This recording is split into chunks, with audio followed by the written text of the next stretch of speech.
저희 팀은 우주 이해를 위한 우주 탐사 활동과 활용 기술을 조사하였습니다. 목차는 다음과 같습니다. 먼저 인공위성의 개발 역사를 설명해 드리겠습니다.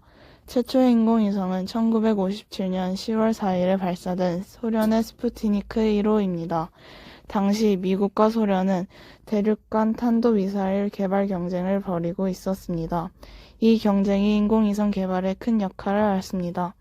대륙간 탄도미사일은 핵탄두를 장착해 멀리 보내는 발사체였기 때문에 인공위성을 우주로 보내는 로켓과 구조가 비슷했습니다. 이 가운데 소련이 1957년 8월 21일 세계 최초의 대륙간 탄도미사일인 헐-7 로켓 시험 발사에 성공하며 우위를 점하게 되었습니다. 그렇게 1957년 10월 4일 소련이 스푸트니크 1호의 발사에 성공했습니다. 다음으로 GPS 기술에 대해서 설명드리겠습니다.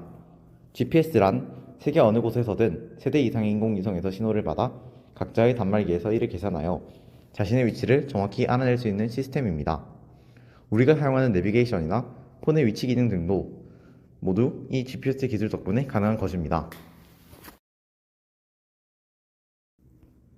사실 이러한 GPS 기술은 처음 개발되었을 때부터 주목받던 것은 아니었습니다.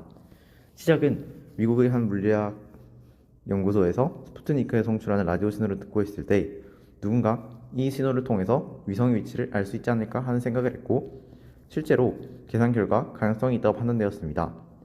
이를 통해 위성의 위치를 계산하는 방법에 대한 보고서를 작성하였습니다. 하지만 해당 보고서는 곧 잊히게 됩니다.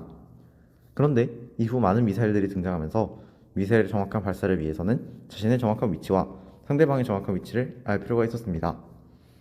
그렇기에 이 보고서는 다시 주목을 받게 되었고, 보고서에서 나온 기술을 반대로 이용하여 인공위성을 통해 현재 자신의 위치를 정확하게 계산하는 기술을 개발하게 되었습니다.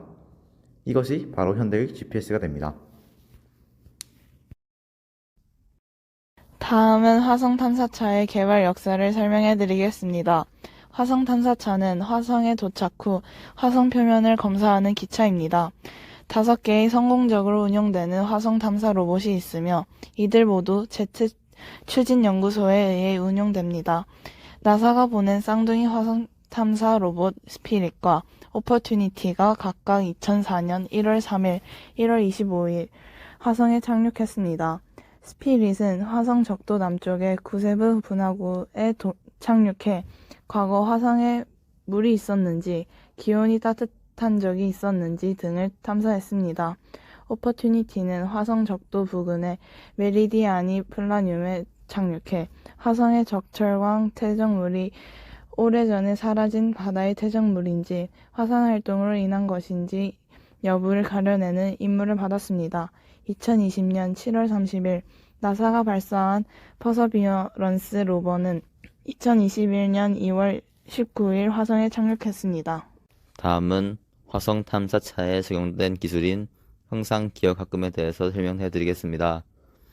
형상기억합금의 정의는 다른 모양으로 변형시키더라도 가열에 의하여 다시 변형 전의 모양으로 되돌아오는 성질을 지닌 합금을 말합니다. 예를 들어 곧게 뻗은 막대를 다른 모양으로 구부려 놓고 얼마 후 더운 물에 넣으면 마치 이전의 모양을 기억하고 있었던 것처럼 똑바로 펴지는 것입니다. 적용 사례는 형상기억합금을 치아 교정용 보철기에 사용할 경우 보철기를 느슨하게 설치해도 보철기의 온도가 체온까지 올라가면 원래 모습으로 되돌아가 꽉 채워주는 작용을 합니다. 형상기억합금이 우주탐사에 적용되는 예시를 말씀드리겠습니다. 우주탐사를 위해 보낸 무인 로봇의 바퀴를 일반적으로 지구에서 사용하는 고무바퀴로 할 시에는 바퀴가 손상되었을 때 이를 복구하는 것이 어렵습니다. 그러나 형상기억합금으로 바퀴를 제작할 경우 탄성을 가지고 있으면서도 손상되지 않아 매우 유용하게 사용될 수 있습니다. 달 착륙선의 역사에 관해 말씀드리겠습니다. 아폴로 15호는 노스롭 그루먼의 아폴로 계획에서 달에 착륙한 유인 우주선입니다. 영어로는 달 모듈이고 개발 초기 단계에는 달 탐사 모듈이라고도 불리고도 했습니다. 옛 소련도 루니 코라블이라는 달 착륙선을 개발했었지만 미국에게 달 착륙 선두를 뺏긴 후 김이 샜는지 유인 달 탐사 계획을 취소해버렸습니다. 대신에 루나 호드라는 원격 조종 로봇을 달에 착륙시켜 무인 천체 표면 탐사에 1등을 차지했습니다. 하지만 루나 호드 자체는 이착륙 기능이 없으므로 달 착륙선이라고 보기에는 어렵습니다. 우리나라의 달 착륙선 개발 과정에 대해서는 다음과 같은 기사들로 조사해 보았습니다. 달 착륙선에 적용된 기술인 태양 전지에 대해서 설명드리겠습니다. 정의는 태양 전지는 태양 에너지를 전기 에너지로 변환할 수 있는 장치를 말합니다. 처음 태양 전지판을 사용한 우주선은 1958년 벨 연구소에서 제작된 벤가드 1호 위성이었습니다. 태양 전지는 세계 여러 나라에서 지속 가능한 발전을 위해서 노력하는 데 사용됩니다. 태양 에너지를 통한 발전은 친환경적이며 거의 영구적인 에너지로서 그 가치를 인정받고 있습니다.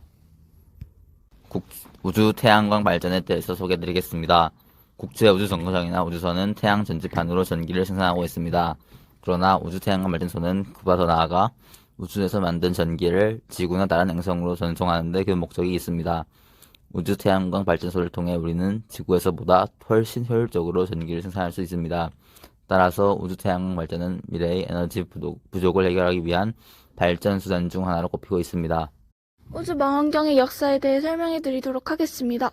608년 네덜란드의 안경 제조업자인 리프시는 두 개의 렌즈를 적당한 간격으로 두었을 때 멀리 있는 물체를 확대해 볼 수 있다는 사실을 발견하였습니다. 이 사실을 전해들은 갈릴레이는 블록 렌즈와 오목 렌즈를 조합한 망원경을 제작하였습니다. 가장 최근에 만들어진 허블 우주 망원경은 지구 밖에서 우주의 깊은 곳을 관측하는 우주 망원경으로 지상에서는 지구 대기에 의한 효과로 천체를 선명하게 관측할 수 없기에 우주에서 관측할 경우 더욱 선명하게 관찰할 수 있습니다. 이후 여러 파장대의 우주 망원경이 우주로 올라가 이 기원의 우주와 인류의 기원에 대한 실마리를 풀 수 있도록 우주에 대해 연구하고 있습니다. 지금까지 저희 발표를 들어주셔서 감사합니다.